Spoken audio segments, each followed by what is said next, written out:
from the station working for you. This is WRTV News at 11, streaming now.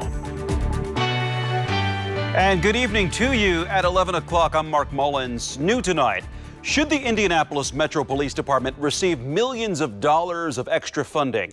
It's a controversial, hard math question the City County Council will have to weigh as it considers a new budget. WRTV's Cornelius HOCKER was at tonight's meeting where, for the first time, people had the chance to explain why they don't think IMPD should get the money and the alternative ideas they're offering instead.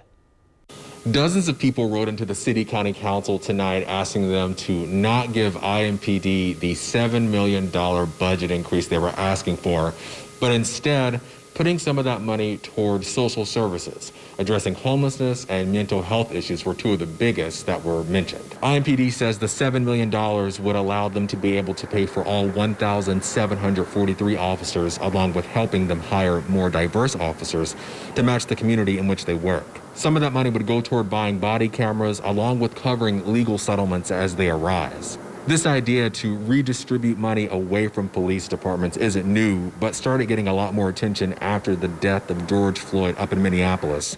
Several days of protest here in Indianapolis led to violent clashes between police and protesters.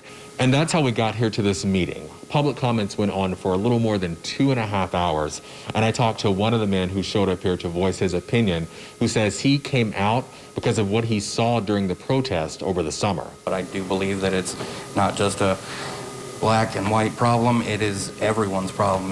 We're one large community. If you're gonna offer more training for officers with that $7 million, not more militarized weapons, not more cars, not body cams that don't work, then maybe people would be for it. Despite the overwhelming comments that were against IMPD getting this budget increase, there were a few that were in support of it.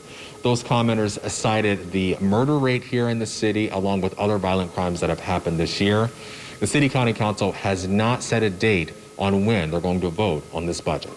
Working for you, Cornelius HOCKER, WRTV.